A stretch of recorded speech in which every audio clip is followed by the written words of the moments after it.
বুধবার উত্তর চব্বিশ পরগনা জেলার তৃণমূল শিক্ষা সেলের পক্ষ থেকে ২১শে জুলাইয়ের প্রস্তুতি সভার মাঝেই ছন্দপতন। সভামঞ্চে এদিন উপস্থিত ছিলেন রাজ্যের খাদ্যমন্ত্রী রথীন ঘোষ, আমডাঙ্গার বিধায়ক রফিকুর রহমান এবং কৃষিমন্ত্রী শোভনদেব চট্টোপাধ্যায় ও বিধায়ক মদন মিত্র সহ প্রমুখ নেতাকর্মীরা। এরপর হঠাৎই মন্ত্রী ও বিধায়কদের বক্তব্যের পূর্বেই শিক্ষকরা প্রেক্ষাগৃহ ছেড়ে বেরিয়ে যেতে থাকেন। তৎক্ষণাৎ শিক্ষকদের আটকাতে বারাসাত রবীন্দ্র ভবনের মূল ফটক বন্ধ করে দেন শিক্ষক সংগঠনের সদস্যরা। অধিকাংশ শিক্ষকরা প্রস্থান করলে এক প্রকার ফাঁকা প্রেক্ষাগৃহে বক্তব্য রাখলেন রাজ্যের মন্ত্রী ও বিধায়করা। অপ্রীতিকর ঘটনার পর রাজ্যের খাদ্যমন্ত্রী রথীন ঘোষ বক্তব্য রাখতে গিয়ে শিক্ষক সংগঠনের উদ্দেশ্যে ক্ষোভ প্রকাশ করেন।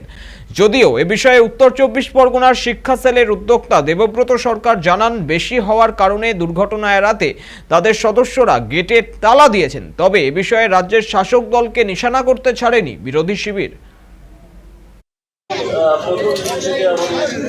আমাদের হাত ধরেই আবার 2026-এ বিশেষ মর্যাদা দিয়ে আমি যেহেতু এখানে দেবুকে বলবো বাইরে মাইকগুলো আছে ওগুলো কেটে দেওয়াই ভালো, কারণ আমরা এখানে যে আলাপ আলোচনা করছি সেটা বাইরেও যাচ্ছে।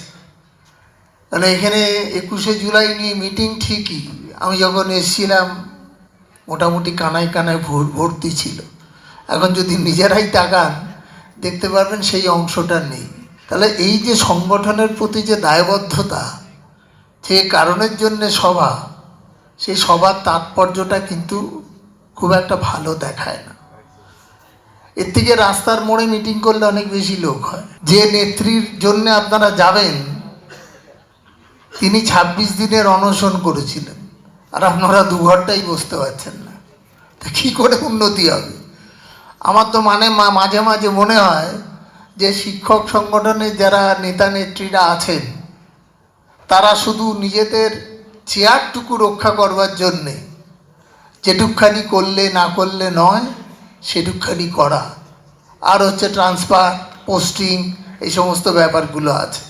এ বাদ দিয়ে যদি আজকে আপনাদের মন্ত্রী আসতেন আর এই অবস্থাটা দেখতেন, যিনি আমাদের রাজ্যের শিক্ষা সেলের সভাপতি ব্রাত্য ঘোষ, তাহলে কি খুব ভালো লাগতো তার কাছে যে আমি যে সংগঠন করছি সেই সংগঠনের ভিতের পিলারগুলোই সব মজবুত নয়। অ্যাকচুয়ালি ব্যাপারটা হচ্ছে তা নয়।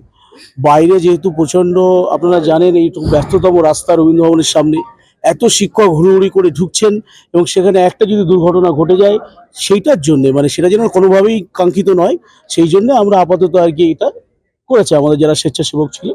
21শে জুলাইকে কেন্দ্র করে বারাসাতে রবীন্দ্র ভবনে যে শিক্ষক সেলের যে সংগঠন তারা ডেকেছিল 21শে জুলাইকে সামনে রেখে মন্ত্রী বক্তব্য রাখছে, বেরিয়ে যাচ্ছে শিক্ষকরা, আর তাদের আটকাবার জন্য তালাচাবি দিয়ে রেখেছে।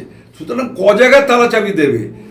তৃণমূল কংগ্রেসের আজকের যা গোষ্ঠী দ্বন্দ্ব দেখা দিয়েছে তাতে তৃণমূল কংগ্রেসের অন্তর্জলী যাত্রা শুরু হয়ে গেছে। শিক্ষকরা উত্তর চব্বিশ পরগনা বিভিন্ন জেলা থেকে তাদেরকে জোর করে বিভিন্ন স্কুল কলেজ থেকে ডেকে এনে রাখা হয়েছিল, তাদেরকে রবীন্দ্র ভবনে ঢুকিয়ে আটকে রেখে বাইরে থেকে তালা দিয়ে দেওয়া হয়। এর দ্বারাই প্রমাণিত হয় যে শিক্ষকরা বেরিয়ে যাচ্ছেন, তারা থাকতে চাইছেন না। কারণ এই শিক্ষকদের ডিএ মেরেছে এই সরকার, এই শিক্ষকদের চাকরি কেড়ে নিয়েছে এই সরকার, সেই জন্য এই সরকারের বিরুদ্ধে শিক্ষকদের ক্ষোভ।